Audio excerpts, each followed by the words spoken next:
السلام علیکم۔ نکھاری on line magazine میں خوش آمدید۔ تلام نگری، عائشہ منیر، قسط نمبر 2۔ رات کے آخری پہر محل کی چھت پر جا کر چاند کو دیکھتے ہوئے وہ کسی اور ہی دنیا میں مگن تھی۔ کچھ دیر پہلے ہونے والے واقعے کو بار بار سوچتے اس کا دل ہر چیز سے اچاٹ ہو گیا تھا۔ اسے اپنے پیچھے گڑگڑاہٹ کی آواز سنائی دی۔ اسے جو ہی پیچھے مڑ کر دیکھا ایک خوفناک درندہ موجود تھا۔ وہ اسے پہچاننے میں غلطی نہیں کر سکتی تھی۔ یہ دوپہر والے ان دونوں ملازموں میں سے ایک ہی تھا جو اس کی طرف جھپٹا تھا، اور خوف کے مارے وہ چیخ پڑی تھی اور وہ محل کے دوسری سمت دوڑ پڑی، اس وقت جہاں پر خاموشی کا راج تھا، کیونکہ ہر کوئی باہر جشن میں مصروف تھا۔ وہ ناسمجھی سے دوڑتی جا رہی تھی۔ اس نے ایک بڑی سی کھڑکی سے باہر جھانکا، لیکن وہاں سے صرف ایک گھنا جنگل ہی دکھائی دیا۔ پیچھے سے آتی آواز اس کے بہت قریب آ گئی تھی۔ اس نے پیچھے مڑ کر دیکھا اور بے دھیانی میں اس کا پاؤں پھسلا اور وہ کھڑکی سے نیچے کی جانب گری۔ نیچے موجود گھاس کے ڈھیر پر گرنے سے اس کے جسم میں ٹیسیں اٹھی۔ وہ چیز ابھی نیچے آ چکی تھی جو اس کے نزدیک تیزی سے بڑھ رہی تھی۔ ہانپتے ہوئے اس نے سوچے بغیر جنگل کی طرف دوڑ لگائی۔ انستاسیا کے قدم جنگل کے نرم زمین پر تیزی سے پڑتے رہے تھے۔ اس کی سانسیں تیز ہو چکی تھی اور دل زور زور سے دھڑک رہا تھا۔ اس کے پیچھے خوفناک درندہ تھا جس کی آنکھیں آگ کی مانند لال تھیں اور لمبے نوکیلے دانت چمک رہے تھے۔ انستاسیا کے لمبے سرخ بال ہوا میں اڑتے ہوئے اس کے چہرے پر بکھر رہے تھے اور اس کی سفید پوشاک پر جگہ جگہ دھبے لگ چکے تھے۔ جنگل کے درختوں کے درمیان سے گزرتے ہوئے اس کے کپڑوں پر کانٹوں کے نشان بھی پڑ گئے تھے۔ درندے کے قدموں کی گونج سن کر انستاسیا کا خوف بڑھتا جا رہا تھا۔ ہر قدم پر اسے یوں محسوس ہوتا جیسے وہ درندہ اس کے قریب آ رہا ہو۔ جنگل کی تاریکی میں ہر جانب درختوں کی سائیں سائیں اور جانوروں کی آوازیں اس کے دل کی دھڑکنوں کو مزید تیز کر رہی تھیں۔ انستاسیا نے ایک لمحے کے لیے پیچھے کی طرف مڑ کر دیکھا اور درندے کو قریب آتا دیکھ کر اس نے اپنی رفتار اور بڑھائی۔ جنگل کے گہرے حصے میں پہنچتے ہی اسے ایک درخت کے پیچھے چھپنے کا خیال آیا۔ اسے فوراً ایک بڑے درخت کی آڑ لی اور اپنی سانسیں بحال کرنے کی کوشش کی۔ درندے کی گرجدار آواز اس کے کانوں میں گونج رہی تھی، مگر اس نے اپنے دل کو مضبوط کیا اور دعا کی کہ وہ درندہ اسے دیکھ نہ سکے۔ درخت کے پیچھے چھپے ہوئے انستاسیا نے اپنے دل کی دھڑکنوں کو قابو میں کرنے کی کوشش کی اور اس درندے کے قدموں کی آوازوں کو غور سے سننے لگی۔ ہر لمحہ اس کے لیے ایک صدی کی طرح طویل محسوس ہو رہا تھا۔ درندہ جو اسے دیکھ چکا تھا اور تیزی سے اس نے انستاسیا کی طرف بڑھتے اس کی گردن کو اپنے شکنجے میں لیا۔ اپنے ہاتھ کو ہوا میں بلند کرتے ہوئے اس نے انستاسیا کو ہوا میں اٹھا لیا۔ انستاسیا بمشکل سانس لے رہی تھی کہ اچانک اس نے دیکھا کہ کچھ چمکتی ہوئی چیز اس درندے کو چھو کر گزری ہے، جس وجہ سے اس کا ہاتھ کٹ کر ایک طرف کو گر گیا۔ انستاسیا جھٹکے سے نیچے گری تھی۔ ہانپتے اور ڈرتے ہوئے وہ درخت کی اوٹ میں چھپی۔ اس نے ایک نظر دوسری طرف دیکھا جہاں پر وہی سرخ چوغی والا شخص موجود تھا جو تیزی سے اس درندے کی طرف بڑھ رہا تھا۔ اس درندے کو مارنے کے بعد اس نے زمین پر گرا ایک سرخ پتھر اٹھاتے ہاتھ کے اشارے سے اسے غائب کیا۔ ایسا ہی پتھر اس نے پچھلی بار بھی اسی طرح غائب کرتے ہوئے دیکھا تھا اسے۔ جادوگر تلام اب اس کی طرف بڑھا۔ اس کی آنکھیں سرخ تھیں۔ اس نے آگے بڑھ کر انستاسیا کے سرخ بالوں کو ہٹایا۔ اس کے کندھے پر واضح نشان پاتے دیکھ وہ حیران ہوا۔ انستاسیا نے جز بجز ہوتے اسے دور جھٹکا۔ ابھی وہ کچھ کہتی کہ جادوگر تلام نے اس کے سامنے ہاتھ لہرا کر اسے ہوش و خرد سے بیگانہ کر دیا اور وہ اس کے بازوؤں میں جھول گئی۔ اس نے نرم و ملائم وجود کو بستر پر نرمی سے لٹا دیا اور ایک لمحے کے لیے اس کے چہرے کو بغور دیکھا۔ اس کی آنکھوں میں مختصر سا تذبذب تھا، مگر پھر خود کو سنبھالتے ہوئے 2 قدم پیچھے ہٹ کر ایک طرف کھڑا ہو گیا۔ اس کی نگاہیں بستر پر لیٹی انستاسیا کے کندھے پر کہیں جہاں سرخ بالوں کی لٹوں میں سے ایک چھوٹا سا نشان جھلک رہا تھا۔ یہ نشان اسے خاص طور پر توجہ دلانے لگا، جیسے کوئی سرگوشی ہو جو اس کے دماغ میں گونج رہی ہو۔ اسے چوغے کو پیچھے گراتے بالوں میں ہاتھ پھیرا اور خود کو کسی طرح نارمل کرنے کی کوشش کر رہا تھا۔ کچھ دیر وہاں موجود کرسی پر بیٹھے رہنے کے بعد اس نے اٹھتے ہوئے ایک آخری نظر بستر پر ڈالی اور پھر بالکنی کی طرف بڑھ گیا۔ وہاں پہنچ کر اس نے ایک آخری بار پلٹ کر دیکھا اور پھر غائب ہو گیا، جیسے کہ وہ ہوا میں تحلیل ہو گیا ہو۔ محل کی خاموشی میں اس کی غیر موجودگی کا احساس گہرا ہوتا جا رہا تھا۔ وہ بستر پر لیٹی انستاسیا کے خوابیدہ وجود کے ساتھ ہر چیز ایک سحر انگیز سی کہانی بن گئی تھی۔ رات کی خاموشی نے محل کو اپنی لپیٹ میں لے رکھا تھا اور چاندنی کی ہلکی روشنی کمرے کی دیواروں پر چھلک رہی تھی۔ انستاسیا نے خود کو ایک تاریک جنگل میں اکیلے کھڑے پایا۔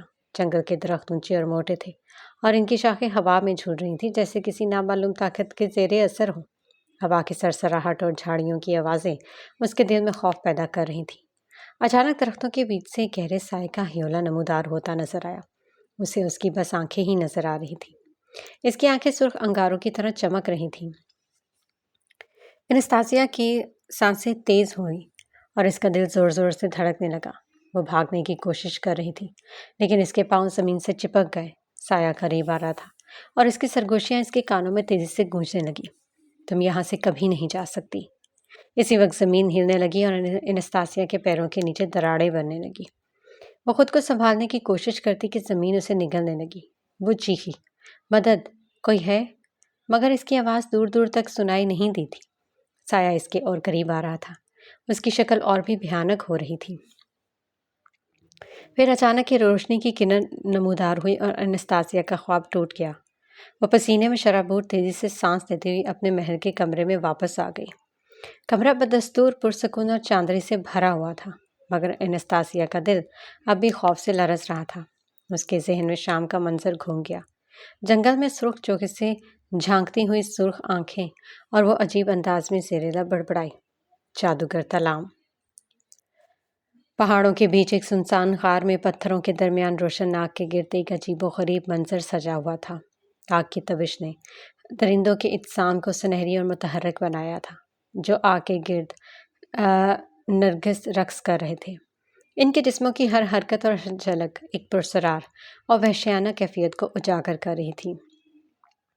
غار کے وسط میں اونچے تخت پر ایک عورت بیٹھی تھی جس کا آدھا چہرہ انسانی اور آدھا درندوں کی طرح نظر آتا تھا۔ اپنی دائیں ہاتھ کی انگلی میں پہنے ہوئی سرخ انگوٹھی کو انگلی میں گھما رہی تھی۔ وہ عجیب و غریب الفاظ میں بڑبڑا رہی تھی جسے سن کر کچھ سمجھنا مشکل تھا کہ وہ کسی انسان کی گفتگو کر رہی ہے یا کسی وحشی کی۔ اچانک غار میں ایک چیز اڑتی ہوئی داخل ہوئی۔ اس کی آمد کے ساتھ ہی غار میں مکمل خاموشی چھا گئی۔ چیر نے عورت کے سر کے اوپر 2-3 چکر کاٹے جیسے وہ کسی اہم پیغام کی ترسیل کے لیے تیار ہو۔ پھر چیر نے زمین پر بیٹھتے ہی انسان کی شکل اختیار کر لی۔ بتاؤ، کیا خبر ہے؟ عورت نے تخت سے اترتے ہوئے سیڑھیوں کی طرف بڑھتے ہوئے پوچھا۔ شہزادی پہنچ چکی ہے، چیر نے سر جھکاتے ہوئے بتایا۔ عورت کے چہرے پر ایک شیطانی مسکراہٹ نمودار ہوئی۔ اب وقت آ چکا ہے کہ میرے آقا آزاد ہوں گے۔ ایک بار پھر ہماری حکومت ہوگی۔ اس نے اپنے ہاتھ کے اشارے سے قریب پڑی بجھی ہوئی شمع کو دوبارہ روشن کیا۔ لیکن میرے آقا، جادوگر تلام۔ چیر نے ایک بات مکمل کرنے کی کوشش کی لیکن عورت نے اسے روک دیا۔ جادوگر تلام کو ہم دیکھ لیں گے لیکن اس سے پہلے جا کر شہزادی پر نظر رکھو۔ جی میرے آقا، اس کا بندوبست میں نے کر لیا ہے، چیر نے سر جھکاتے ہوئے جواب دیا۔ عورت نے اس کی بات سن کر ایک خوفناک قہقہا لگایا جس نے غار کی دیواروں کو بھی لرزاں رکھ کر دیا۔ قہقہے کی گونج میں غار کے اندر کا ماحول مزید پرسرار اور ڈراؤنا ہو گیا۔ صرف کچھ وقت باقی تھا ایک خوفناک شیطان کے جاگنے میں، بس کچھ وقت۔ شہزادی انستاسیا پانیوں کے محل میں کئی دنوں سے دیگر شہزادیوں کے ساتھ وقت گزار رہی تھی جہاں ہر روز انہیں مختلف ہنر سیکھنے اور نئی باتیں جاننے کا موقع ملتا تھا۔ محل کا ماحول دلکش اور پرامن تھا۔ پانی کی لہریں نرم موسیقی کی طرح سنائی دیتی تھی اور محل کے شفاف تالابوں میں رنگ برنگی مچھلیاں کھیلتی نظر آتی تھیں۔ شہزادی انستاسیا اور اس کی دوست وانیا اکثر ایک ساتھ وقت گزارتی تھی۔ وانیا جو اپنی خوش طبیعت اور دوستی کے لیے مشہور تھی ہمیشہ انستاسیا کی مدد کرتی تھی۔ دونوں مل کر نئی تکنیکوں پر کام کرتی۔ تاہم شہزادی انستاسیا کا کردار ہمیشہ منفرد رہا۔ اساس کی خوبصورتی، ذہانت اور تحمل نے اسے ہر ایک کے دل میں خاص مقام دے دیا تھا۔ وہ ہر کام میں اپنی الگ روشنی اور مہارت کا مظاہرہ کرتی تھی۔ انستاسیا کی محنت اور لگن نے اسے رانی کے نزدیک ایک خصوصی مقام دلایا تھا۔ تمام شہزادیاں جو رانی بننے کی تربیت حاصل کر رہی تھیں انہیں مختلف اہم مہارتیں سکھائی جاتی۔ انہیں حکمت عملی، فیصلہ سازی اور عوامی خطاب کے فن پر مہارت حاصل کرنے کے ساتھ ساتھ ملکہ ہونے کی ذمہ داریوں کے بارے میں بھی آگاہ کیا جا رہا تھا۔ محل کے وسیع باغات میں باغبانی کی تکنیکیں، قیمتی زیورات کی شناخت اور سلطنت کے امور کو منظم کرنے کی صلاحیتیں بھی سکھائی جاتی۔ اس تربیت کے دوران شہزادیاں تاریخی روایات اور ثقافتی اصولوں کو سمجھنے کے ساتھ ساتھ انسانیت کی خدمت اور رحم دلی کے اصول بھی سیکھتی، تاکہ وہ ایک دور اندیش اور محب وطن رانی بن سکیں۔ بے خوابی اس کی زندگی کا ایک اور باب تھا۔ اب بھی اسے نیند نہ آئی۔ نرم بستر پر کروٹیں بدلتے بدلتے تنگ آ کر بالکنی پر آ گئی۔ رات کے آرام دہ کپڑوں میں ملبوس اس کا جسم سیاہ اندھیرے میں چھپا ہوا تھا، جبکہ اس کی کمر پر سرخ رنگ کے بال لہرا رہے تھے۔ بے خوابی کی وجہ سے اس کا چہرہ تھکا ہوا اور بے جان نظر آ رہا تھا۔ اس کی نظریں دور افق پر لگی ہوئی تھیں، جیسے قسمت کے کھیل کو سمجھنے کی کوشش کر رہی ہوں۔ اس نے ایک نظر پانیوں کے محل پر دوڑائی۔ 4 دیواروں کے درمیان یہ خوبصورت سی ریاست بہت پرکشش تھی۔ اس نے محل سے کچھ دور ایک چھوٹے سے قبیلے کو دیکھا جہاں پر سب لوگ میٹھی نیند سو رہے تھے۔ دیواروں کے پار اس ریاست کو جنگل نے گھیرا ہوا تھا۔ جنگل کے اس پار سے تلام نگری کی شروعات ہوتی تھی۔ سیاہ اندھیروں میں ڈوبا تلام نگری اس وقت روشنیوں سے نہال تھا۔ اپنی سوچوں کے ادراک میں اس نے اپنے ہوا میں لہراتے سرخ بالوں کو لپیٹ کر بائیں جانب گردن پر رکھا۔ چاند کی روشنی اس کی خوبصورتی کو 4 چاند لگا رہی تھی۔ ہاتھ میں موجود سرخ خوبصورت سا بریسلٹ اس وقت چمک رہا تھا، لیکن آج بھی اس کا دھیان اس پر نہیں گیا تھا۔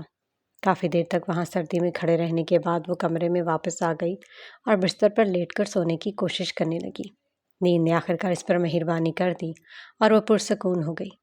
جیسے ہی وہ گہری نیند میں چلی گئی، ایک پرسرار شخص کمرے میں نمودار ہوا۔ اس کے چوغے میں سے جھانکتی سبز آنکھیں اس وقت تھکی تھکی لگ رہی تھیں۔ اس شخص نے بستر کے پاس بیٹھ کر کچھ جادوئی الفاظ ادا کیے، جس سے وہ خوابیدہ حالت میں پرسکون ہو گئی ہو۔ رات کے آخری پہر گزرنے لگے اور صبح کا اجالا نمودار ہونے لگا، لیکن وہ پرسرار شخص ابھی بھی وہاں بیٹھا اسے دیکھ رہا تھا، جیسے وہ یہاں بیٹھا کبھی نہیں تھکے گا۔ جب صبح کی روشنی پوری طرح چھا گئی، وہ شخص اچانک غائب ہو گیا، جیسے وہ کبھی وہاں تھا ہی نہیں۔ سیاہ محل میں جادوگر تلام اور اس کا مزاحیہ بونا ہمیشہ اپنے انوکھے انداز میں وقت گزارتے تھے۔ محل کی گہرائی اور خاموشی میں تلام کی سنجیدگی ہر لمحے واضح تھی۔ وہ اکثر ایک بڑے کتب خانے میں بیٹھا ہوتا، جہاں پرانے جادوئی نسخے اور کتب اس کے ارد گرد بکھری ہوتی تھیں۔ اس کی نظریں ہمیشہ کسی نئے جادوئی راز کی تلاش میں ہوتی تھیں، اور اس کی چمکتی ہوئی نظریں ہر پل ایک سنجیدہ توجہ کا اظہار کرتی تھیں۔ اس کے برعکس بونا، جو ہر وقت چہرے پر مسکراہٹ اور مذاق کی حالت میں نظر آتا، وہ اکثر تلام کے جادوئی کمرے میں گھومتا رہتا۔ بونے کی چالاکیاں اور مزاحیہ انداز تلام کی سنجیدگی کے ساتھ ایک دلچسپ تصاد پیدا کرتے تھے۔ رات کا جانے کون سا پہر تھا جب محل کے دروازوں کو پار کرتے ہوئے ایک عمر رسیدہ عورت اپنی پوشاک سنبھالتی جنگل کی طرف بڑھ رہی تھی۔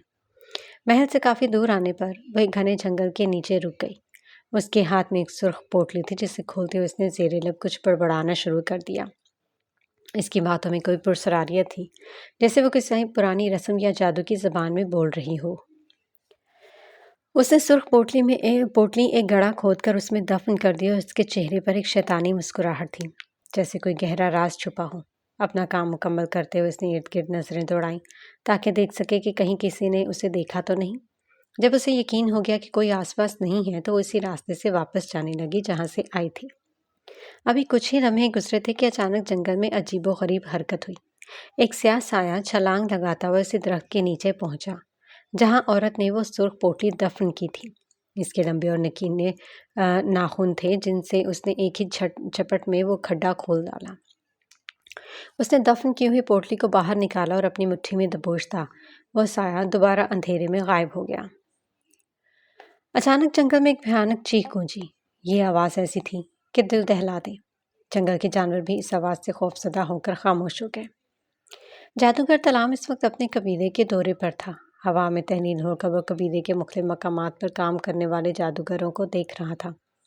ان کے پیچھے خاص خادم ہمیشہ موجود رہتا تھا، جس نے جادوگر تلام کو بتایا، رانی کا پیغام آیا ہے کہ انہوں نے جنگل میں کچھ خوفناک واقعات دیکھے ہیں۔ ہمارے سپاہیوں نے بھی کچھ سراغ حاصل کیے ہیں جو بتاتے ہیں کہ خطرہ پھر سے سر اٹھا رہا ہے۔ جادوگر تلام نے سنجیدگی سے یہ معلومات سنی اور چند لمحے غور کرنے کے بعد خادم کو جانے کا اشارہ کیا۔ کچھ میل دور جادوگر تلام کو ایک چھوٹی سی بچی نظر آئی جو ہاتھ لہرا کر اسے پکار رہی تھی۔ وہ بچی کے قریب پہنچ اور گھٹنوں کے بل بیٹھتے ہوئے مسکرایا۔ میری طرف سے ادب جادوگر تلام۔ بچے نے ادب سے جھکتے ہوئے کہا۔ اس کی آنکھوں میں خوشی کی چمک تھی۔ جادوگر تلام نے پیار بھری لہجے میں پوچھا، کیا تمہاری ماں نے بتایا ہے کہ میں ایک اچھا اور بہادر جادوگر ہوں جو تمہاری حفاظت کرتا ہوں؟ بچی نے ہاں میں سر ہلاتے ہوئے کہا، جی، اور میری ماں کہتی ہیں آج سے 20 سال پہلے خوبصورت شہزادی نے بھی آپ کی مدد کی تھی۔ جادوگر تلام کے چہرے پر ماضی کی ایک مدھم جھلک ابھری۔ تبھی بچی کی ماں پیچھے آئی اور معذرت کرتے ہوئے بچی کا ہاتھ پکڑا۔ معاف کیجیے گا جادوگر صاحب، یہ بچی چھوٹی ہے۔ کوئی بات نہیں، بچے تو معصوم ہوتے ہیں، جادوگر تلام نے کھڑے ہوتے ہوئے کہا۔ اس کی آواز میں شفقت اور سمجھداری جھلک رہی تھی۔ بچی اپنی ماں کا ہاتھ تھامے گھر کی طرف چلتے ہوئے بولی، ماں، کیا واقعی ایک شہزادی نے جادوگر تلام کی مدد کی تھی؟ ماں نے مسکراتے ہوئے کہا، جی ہاں میری جان، اور دیکھنا ایک دن تم بھی اسی شہزادی کی طرح بہادر بنو گی۔ جادوگر تلام نے کچھ لمحے ان دونوں کو دیکھتے رہنے کے بعد ہوا میں تحلیل ہو کر واپس جانے کا فیصلہ کیا، لیکن اس ملاقات نے اسے گہرے خیالات میں ڈبو دیا۔ ماضی کی یادیں چاہے کتنے ہی کربناک کیوں نہ ہو، حال میں پلٹ کر آنا ہمیشہ ایک دل دہلا دینے والا تجربہ ہوتا ہے۔ شام کے سائے جو ہر چیز کو اپنی لپیٹ میں لے رہے تھے، سورج چاند کی اوٹ میں ہو کر چاند اور ستاروں کو پوری آب و تاب سے چمکنے کا موقع دے رہا تھا۔ ان چیز سے فائدہ اٹھاتے جگنوبی فضا میں روشنیاں بکھیر رہے تھے۔ تیز قدموں سے راہداری میں چلتے ہوئے وہ استبل کی طرف بڑھ رہی تھی۔ وہاں پہنچتے ہی اس نے بانو کو تیار کھڑا پایا جو گھوڑا لیے منتظر تھے۔ دونوں گھوڑوں پر سوار ہو کر محل کے پوشیدہ راستے سے نکل کر کبینے روانہ ہو گئے۔ بازار میں اس وقت کافی چہل پہل تھی۔ وہ اپنے گھوڑے کو آہستہ آہستہ چلاتی ہوئی عقاب کی طرح چاروں طرف نظر رکھے ہوئے تھی۔ انستاسیا نے بانو کی طرف دیکھا جو اس کے ساتھ ساتھ چل رہی تھی۔ بانو نے رازداری سے ایک چائے خانے کی طرف اشارہ کیا۔ وہاں پہنچ کر وہ دونوں گھوڑوں سے اتر کر چائے خانوں کے اندر داخل ہو گئے۔ چائے خانے میں ہر کوئی ٹیبل کے گرد بیٹھا خوش گپیوں میں مصروف تھا۔ ایک شخص سب کو چائے پیش کر رہا تھا۔ اس نے آخری والی ٹیبل پر نظر دوڑائی۔ ایک آدمی سیاہ چوغا پہنے سر جھکائے بیٹھا چائے کے گھونٹ لے رہا تھا۔ انستاسیا اس آدمی کے سامنے بیٹھ کر اپنے سر پر چوغے کو مزید ٹھیک کیا۔ ماحول میں خاموشی تھی۔ آداب شہزادی، اس شخص نے سر کو خم دیتے ہوئے کہا۔ اس نے بھی آگے سے سر کے خم سے اسے جواب دیا۔ بانو اس کے ساتھ بیٹھی چائے بنانے لگی۔ وہ لوگ اس طرح ہی ظاہر کر رہے تھے جیسے کہ وہ لوگ بھی عام ہی ہیں۔ میں نے پتہ کروایا ہے، انہوں نے ایک کتاب اس کے سامنے رکھتے ہوئے کہا۔ اس کتاب میں سب کچھ موجود ہے۔ یہ کہانی اب کی نہیں ہے، یہ کہانی کئی صدیوں پہلے شروع ہوئی تھی، جو کہ آج سے 20 سال پہلے ختم ہوئی تھی، لیکن اب وہ خطرہ پھر سے سر اٹھا رہا ہے۔ دھیمے آواز میں وہ اسے بتا رہا تھا۔ سرکار، میں نے دیکھ لیا ہے، نکلنے کے لیے راستہ صاف ہے۔ اس نے اس آدمی کے ساتھ ایک نوجوان کو بیٹھتے دیکھا۔ کیا مطلب؟ اس نے آنے والے کو مکمل نظر انداز کرتے ہوئے انہیں مخاطب کیا۔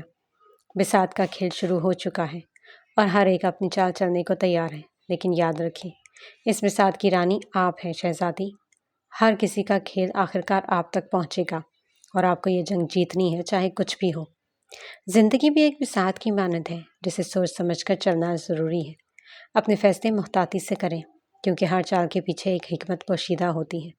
اس کھیل میں فتح حاصل کریں اور ثابت کریں کہ آپ کی حکمت اور عزم ہی آپ کی اصل طاقت ہے۔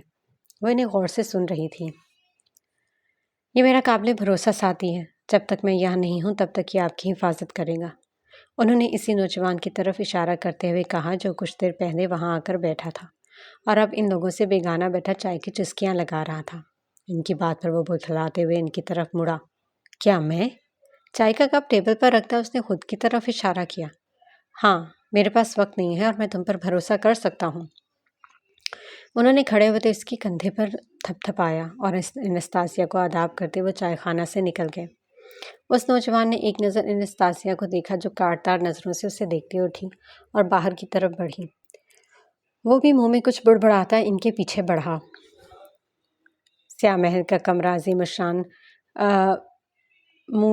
عظیم الشان کا منہ بولتا ثبوت تھا، جہاں قیمتی آرائشی اشیاء، نایاب مجسمے اور قدیم برتن سجے ہوئے تھے۔ بونا اپنی معمول کی صفائی کر رہا تھا، اپنے چھوٹے برش سے جگہ جگہ سے گرد صاف کر رہا تھا۔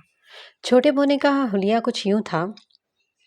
بونا قد میں بہت چھوٹا تھا، تقریباً 3 فٹ کا، اس کا جسم گول مٹول اور بھرا بھرا ہوا تھا، جس سے وہ بہت معصوم اور پیارا لگتا تھا۔ گول چہرہ، بڑے بڑے چمکتی ہوئی آنکھیں جو ہمیشہ شریر سی چمک کے ساتھ مسکراتی رہتی تھی۔ ناک چھوٹی اور گول تھی، گال سرخی مال جو اس کی معصومیت کو اور بڑھا دیتے تھے، گھنگرالے بال جو اس کے چھوٹے سے سر پر ہلکی سی بے ترتیبی کے ساتھ بکھرے رہتے تھے۔ وہ اکثر چھوٹی سی سبز ٹوپی پہنتا تھا جو اس کی شخصیت کو بھی اور دلکش بناتی تھی۔ کان بھی تھوڑے سے نکیلے تھے جو جادوئی پس منظر کی عکاسی کرتے تھے۔ یہ محل تو اتنا بڑا ہے، کبھی صفائی ہی ختم نہیں ہوتی، لیکن چمکانا تو پڑے گا ورنہ جادوگر استاد ناراض ہو جائیں گے، وہ خود سے بڑبڑایا، اپنی چھوٹی سی ٹوپی کو ٹھیک کرتے ہوئے ایک بڑے اور قیمتی شیشے کے گلدان کی طرف بڑھا۔ دیوار پر لٹکے بڑے آئینے کو صاف کرتے ہوئے بے دھیانی میں اس کا ہاتھ گلدان کو لگا۔ ارے نہیں، چونکتے ہوئے وہ بولا۔ گلدان لڑکتا ہوا فرش پر گرتے ایک زوردار آواز کے ساتھ ٹوٹ گیا۔ بونے نے حیرت اور خوف کے مارے اپنے منہ پر ہاتھ رکھ لیا۔ اس نے فوراً آس پاس دیکھا کہ کہیں جادوگر نے یہ نہ دیکھ لیا ہو۔ ہائے، یہ تو بہت قیمتی چیز تھی، اب کیا کروں؟ جادوگر تو مجھے نہیں چھوڑیں گے، وہ گھبراتے ہوئے بولا۔ جلدی سے ٹوٹے ہوئے گلدان کے ٹکڑوں کو سمیٹنے لگا اور انہیں چھپانے کی کوشش کرنے لگا۔ اچانک اسے کمرے کے بڑے دروازے پر بھاری قدموں کی آواز سنائی دی۔ جادوگر تلام کمرے میں داخل ہوا۔ اس کی سنجیدہ نگاہیں کمرے کا جائزہ لے رہی تھیں۔ بونے، تم یہاں کیا کر رہے ہو؟ جادوگر نے سنجیدگی سے پوچھا۔ بونے نے فوراً خود کو سنبھالتے ہوئے اپنے ہاتھ پیچھے چھپا لیے جیسے کچھ ہوا ہی نہ ہو۔ کچھ نہیں استاد، میں تو بس صفائی کر رہا تھا، بونے نے گھبراتے ہوئے لہجے میں کہا۔ جادوگر بونے کی طرف مشکوک نظروں سے دیکھا اور کمرے میں چاروں طرف نگاہ دوڑائی۔ کمرے میں کچھ عجیب سا محسوس ہو رہا ہے، کیا تم نے کچھ توڑا؟ جادوگر نے اس کی گھبرائی ہوئی شکل کو غور سے دیکھا۔ نہ استاد، کچھ بھی نہیں، سب کچھ ٹھیک ہے۔ جادوگر بونے کی بات پر کچھ دیر خاموش رہا، پھر ایک گہری سانس لے کر سر ہلایا۔ اچھا، اگر تم کہہ رہے ہو کہ سب کچھ ٹھیک ہے تو پھر ٹھیک ہی ہوگا، لیکن یاد رکھو اس محل کی ہر چیز قیمتی ہے اور تمہاری ذمہ داری ہے کہ اسے صحیح سلامت رکھو۔ بونے نے اپنے چھوٹے سے سر کو تیزی سے ہلاتے ہوئے حامی بھر لی۔ جی استاد، میں بہت محتاط رہوں گا۔ جادوگر بونے کی طرف دیکھ کر دروازے کی طرف بڑھا۔ بونے نے ایک لمبی سانس لے کر سکون کا اظہار کیا۔ جیسے ہی جادوگر دروازے کے قریب پہنچا، بونے نے بے دھیانی میں جھک کر اپنی ٹوپی کو ٹھیک کیا۔ اس کی ٹوپی ایک اور قیمتی شیشے کے مجسمے سے ٹکرائی اور وہ بھی زمین پر گر گیا۔ ہائے، آج تو میرا دن ہی بہت برا ہے، بونے نے خوف اور افسوس سے سرد آہ بھری۔ جادوگر نے دروازے پر رکتے ہوئے پیچھے مڑ کر بونے کو دیکھا جو ایک مرتبہ پھر پریشانی میں مبتلا تھا۔ چلو میرے ساتھ آؤ، تمہیں کچھ اور بھی کام کرنا ہے، آج کے لیے تم نے بہت اچھا کام کیا۔ بونا جو ابھی تک ٹوٹے ہوئے مجسمے کی طرف دیکھ رہا تھا، اس نے معصومیت سے جادوگر تلام کی طرف دیکھا۔ تلام نے آگے بڑھتے ایک چٹکی بجائی جس سے وہ گلدان اور مجسمہ دوبارہ اپنی اس جگہ پر صحیح سلامت آ گئے تھے۔ بونے نے مسکراتے ہوئے جلدی سے جادوگر کے پیچھے قدم بڑھائے۔ بونا پیچھے پیچھے چلتا اپنی شرارتوں پر مسکرا رہا تھا، لیکن دل میں وہ سوچ رہا تھا کہ آئندہ اسے محتاط رہنا ہوگا۔ محل کی جانب گھوڑا دوڑاتے ہوئے انستاسیا کا ذہن اس پرسرار کتاب پر مرکوز تھا۔ جب اس نے استبل میں گھوڑا باندھا اور مڑ کر دیکھا تو وہی نوجوان اس کے سامنے کھڑا محل کا جائزہ لے رہا تھا۔ اس کے قریب آتے ہی انستاسیا نے نوجوان کی طرف بغور دیکھا۔ سرمئی آنکھوں والا خوبصورت نوجوان اپنی آنکھوں کی گہرائی اور دلکشی سے سب کو اپنی طرف متوجہ کر لینے کا ہنر رکھتا تھا۔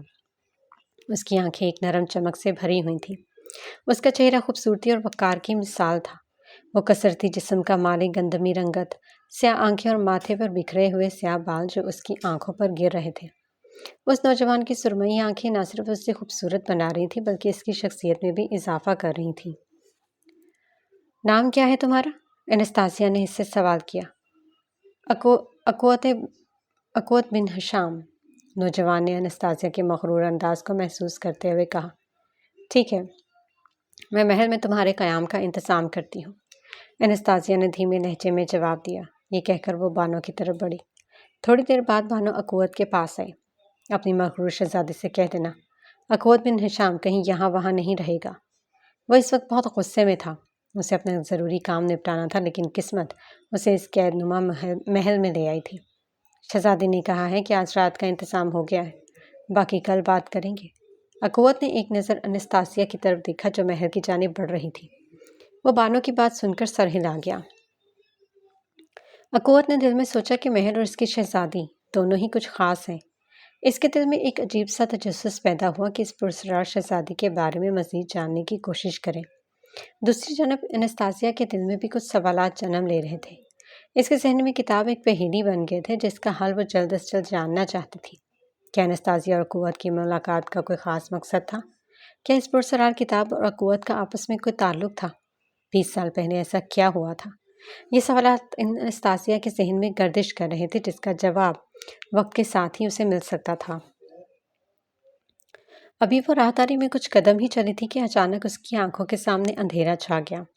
اسے اپنے ارد گرد کی کوئی خبر نہ رہی اور وہ وہیں راہداری میں ہی بے ہوش ہو کر گر گئی۔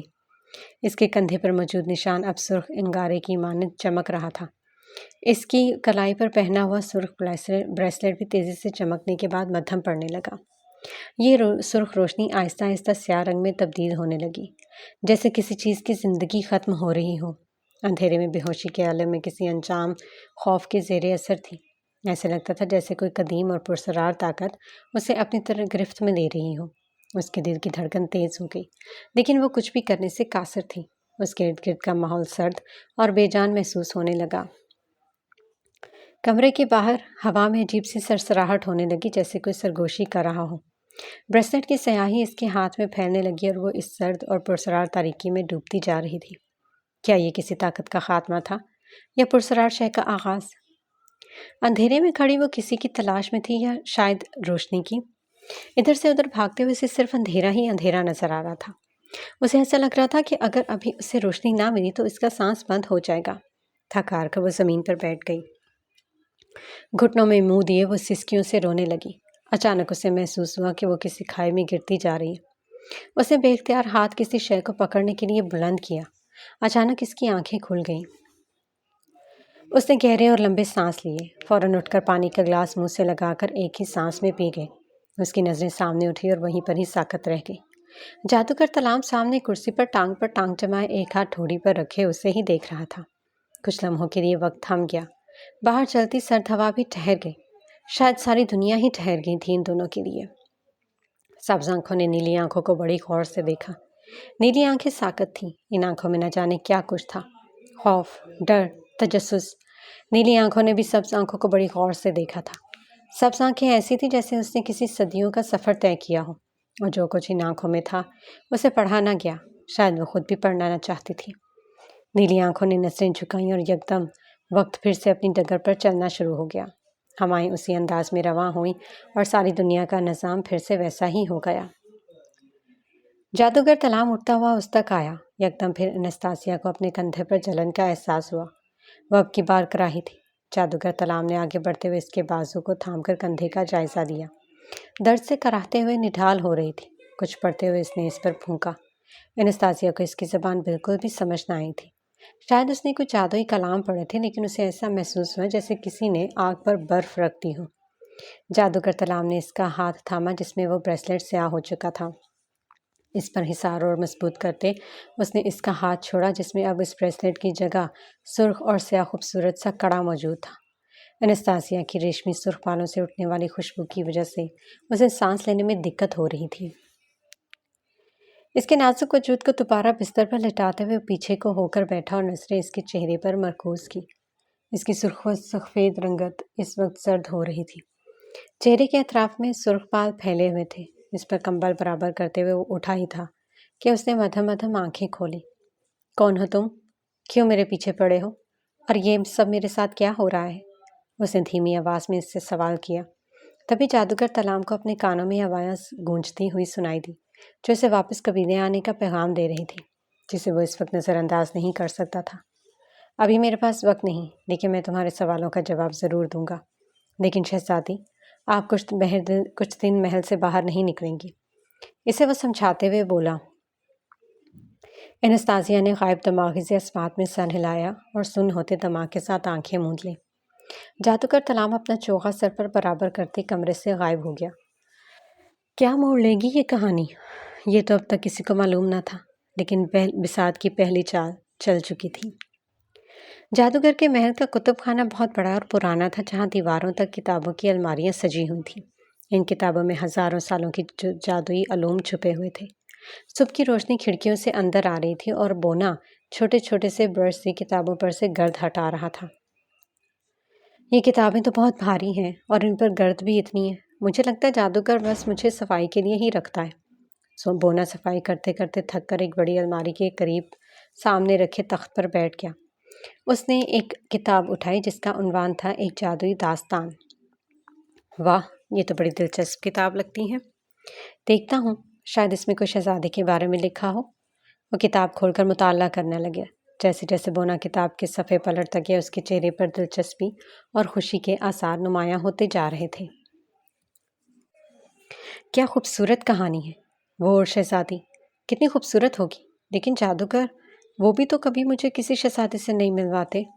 بونے نے مسکراتے ہوئے کہا، لیکن آخری بات پر اس کی مسکراہٹ پھیکی پڑ گئی۔ اسی لمحے جادوگر کتب خانے میں داخل ہوا۔ اس کے چہرے پر سنجیدگی کے سائے تھے۔ اس نے بونے کو دیکھا جو تخت پر بیٹھا کتاب پڑھ رہا تھا۔ بونے، تمہیں کتاب کی صفائیوں کے لیے کہا تھا، مطالعہ کرنے کے لیے نہیں۔ بونا جلدی سے کتاب بند کرتا گھبرا کر کھڑا ہو گیا تھا۔ معاف کرنا استاد، لیکن یہ کتاب بہت دلچسپ تھی اور آپ نے مجھے کبھی کسی شہزادے سے نہیں ملوایا۔ یہ تو سراسر ناانصافی ہے۔ بونے نے چور نظروں سے جادوگر کو دیکھا جو ہر بار کی طرح اس بار بھی سیاہ کپڑوں میں ملبوس تھا۔ اس سے آج تک نہ معلوم ہوا جادوگر ہر وقت سیاہ لباس کیوں پہنے رکھتا ہے۔ بونے، تمہیں کام مکمل کرنا چاہیے، نہ کہ شہزادیوں کے خواب دیکھنے چاہیے۔ جادوگر نے سنجیدگی سے کہا، لیکن استاد، آپ ہمیشہ کہتے ہیں کہ شہزادیاں جادوئی کہانیوں کا حصہ ہوتی ہیں۔ کیا میری کوئی کہانی نہیں ہو سکتی؟ بونے نے بچکانہ انداز میں کہا۔ بونے کی معصومیت پر جادوگر کے چہرے پر ہلکی سی مسکراہٹ آ گئی۔ تمہاری بھی کہانی ہو سکتی ہے، لیکن پہلے تمہیں جادوئی علوم کو سیکھنا ہوگا، اور اگر تم نے واقعی کوئی شہزادے سے ملنا ہے تو تمہیں بہت کچھ سیکھنا ہوگا۔ جادوگر نے نرمی سے اسے سمجھایا۔ تو پھر کب شروع کریں؟ ابھی، میں تیار ہوں، بونے نے آنکھیں مٹکاتے ہوئے کہا۔ جادوگر نے بونے کی باتوں سے تنگ آ کر چٹکی بجائی اور اچانک بونے کے ہاتھ میں موجود کتاب خود بخود الماری میں واپس چلی گئی۔ بونا ہونک بنا جادوگر کو دیکھتا رہا۔ پہلے صفائی مکمل کرو، پھر ہم دیکھیں گے کہ تمہیں کیا سیکھنا ہے۔ جادوگر ہلکی سی مسکراہٹ کے ساتھ بولا۔ بس صفائی صفائی صفائی، اب واقعی بہت سخت ہے، بونے نے مایوس ہو کر کہا۔ جادوگر پلٹ کر دروازے کی طرف بڑھا، لیکن جاتے جاتے ایک اور جادوئی عمل کرنا نہ بھولا، جس سے بونے کے گرد صفائی کا سامان خود بخود حرکت کرنے لگا اور صفائی کا کام خود بخود ہونے لگا۔ بونا حیرت سے دیکھتا رہ گیا۔ سورج انگڑائی دیتا بیدار ہو رہا تھا۔ رات کی سیاہی آہستہ آہستہ دن کے اجالے میں بدل رہی تھی۔ آسمان پر ہر سو سورج کی کرنیں پھیل رہی تھیں۔ کھڑکی سے آتی روشنی چھن سے پورے کمرے کو روشن کر رہی تھی۔ چہرے پر پڑتی سورج کی کرنیں اسے اٹھانے کے لیے کافی تھیں۔ کسمساتے ہوئے وہ بیدار ہوئی۔ نیلی آنکھیں بمشکل کھولتے اس نے یکدم صحن کے پردوں پر رات کے منظر لہرائے۔ وہ فوراً اٹھ بیٹھی۔ اس نے بالوں کا ڈھیلا سا جوڑا کرتے ہوئے آئینے کے سامنے بیٹھ کر کندھے پہ پڑے نشانوں کا جائزہ لیا۔ اب وہ بہتر تھے۔ کندھے میں ہلکا ہلکا سا درد تھا۔ اچانک نگاہ شیشے میں دکھائی دیتے ہاتھ پر گئی، جس سے اس نے کندھا تھام رکھا تھا۔ ہاتھ میں موجود کڑے کو بغور دیکھا۔ وہ خوبصورت سا سرخ رنگ کا کڑا تھا، 2 انچ کا وہ کڑا جس پر سیاہ دھات سے کام ہوا تھا، کسی کو بھی دوبارہ دیکھنے پر مجبور کر دے۔ کڑے پر انگلیاں چلاتے ہوئے اسے رات کے جادوگر تلام کے کہے گئے الفاظ یاد آئے۔ تبھی دروازے پر دستک ہوئی۔ اس نے اندر آنے کا حکم دیا۔ آداب شہزادی صاحبہ، بانو نے جھکتے ہوئے کہا۔ اپنی سوچوں میں گم اس نے اسبات میں سر ہلایا۔ آئینے میں دیکھتے ہوئے اس نے سنہرے برش سے اپنے سرخ بال سنوارنے لگی۔ شہزادی، آپ کی طبیعت ٹھیک ہے؟ بانو نے اس کے سست رویے کو دیکھتے ہوئے کہا۔ شہزادی نستازیا کبھی بھی کسی کام میں سستی نہیں دکھاتی تھی۔ ہاں، بہتر ہے، رات شاید نیند صحیح طرح سے پوری نہ ہو سکی۔ اس کی نظریں آئینے میں نظر آتے اپنے دائیں ہاتھ میں موجود خوبصورت کڑے پر تھیں۔ شہزادی صاحبہ، وہ جو نوجوان ہمارے ساتھ آیا وہ صبح میرے پاس آیا تھا۔ انستازیا نے سر اٹھا کر اسے دیکھا۔ اچھا، اس سے میں دوپہر میں ملوں گی۔ جی بہتر، وہ ابھی قبیلے گیا ہے، اس نے کسی سے ملاقات کرنی تھی۔ آپ ابھی آرام کیجیے۔ بانو جا چکی تھی، لیکن اس کے لیے سوچوں کی ادراک کھول چکی تھی۔ اکوت بن حشام ایک دم اس کے ذہن میں گونجا۔ اس کا تو اس قبیلے میں کوئی جاننے والا نہیں ہے، پھر کہاں گیا؟ اس وقت وہ کسی پر بھروسہ بھی نہیں کر سکتی تھی، کسی پر بھی نہیں۔